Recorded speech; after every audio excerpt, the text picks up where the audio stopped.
Anda kembali lagi menyaksikan Evening Up.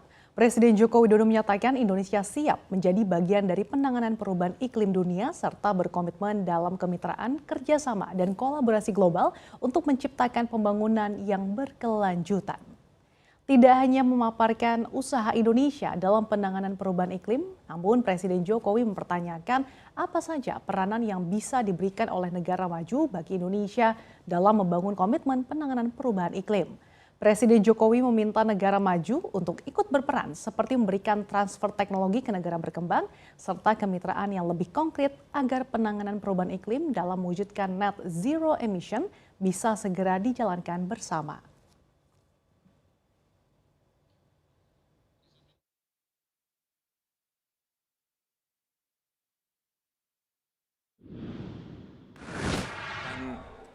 Dapat berkontribusi lebih cepat bagi net zero emission dunia. Pertanyaannya, seberapa besar kontribusi negara maju untuk kami?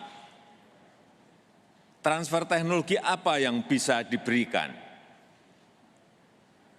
Ini butuh aksi, butuh implementasi secepatnya. Ekosistem ekonomi karbon yang transparan, berintegritas, inklusif, dan adil harus diciptakan.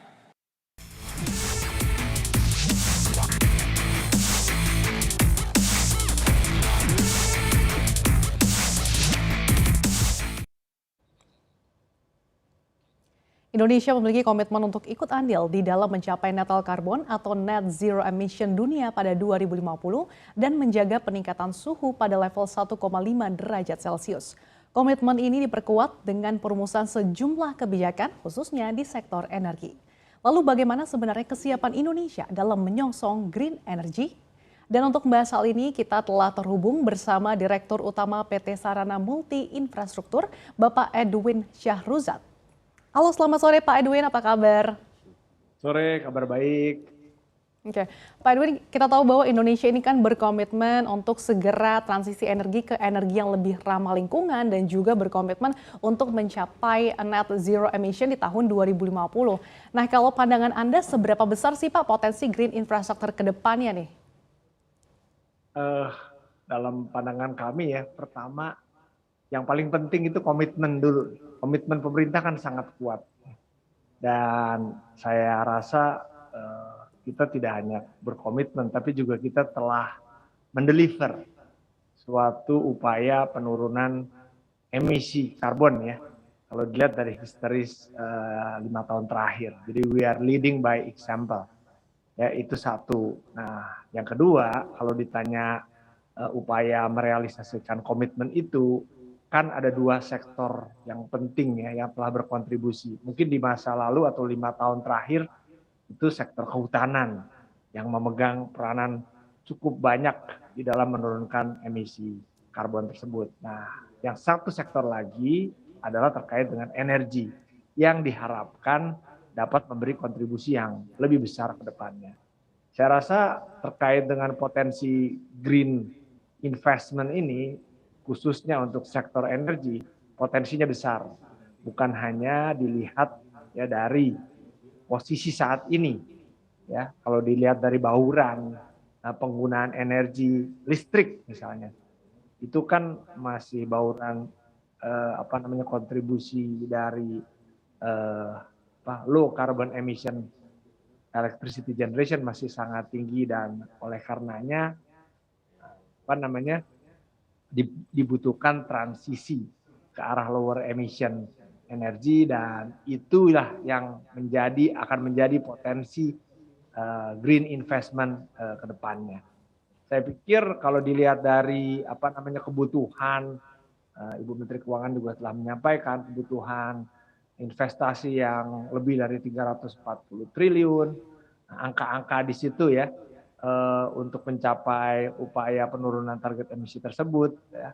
Saya rasa itu merupakan gambaran besarnya ya kebutuhan akan green energy investment tersebut ya. Oke Pak Dwi, jadi Anda melihat potensinya cukup besar ya, tidak hanya dilihat pada posisi saat ini. Nah kalau kita melihat bahwa proses transisi menuju proyek-proyek berkelanjutan ataupun ramah lingkungan ini kan tidak terlepas ya Pak dari tantangan. Nah apa saja sih Pak kendala yang ditemukan dalam green investment sejauh ini? Ada minimal ada 3 tantangan. Pertama adalah teknologi itu sendiri, ya, akses kepada teknologi. Bahkan Bapak Presiden juga telah menyampaikan message yang sangat clear apa yang dapat dilakukan oleh negara maju untuk membantu familiarisasi daripada akses teknologi. Itu yang pertama. Yang kedua, sumber pendanaan, karena investasinya juga sangat besar ya untuk mengoverhaul atau merubah ya bauran daripada energi sources ya untuk menuju dekarbonisasi. Dan yang ketiga itu adalah masalah affordability ya. Jadi proses transisi menuju energi yang lebih ramah lingkungan tentu saja harus dilakukan secara gradual karena ini menyangkut affordability dari kita sebagai negara berkembang. Dan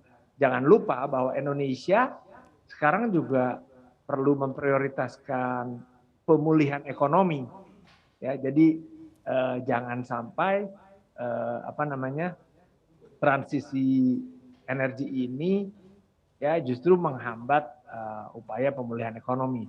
Karena masalah affordability itu nantinya akan menyangkut atau terkait dengan kebijakan fiskal.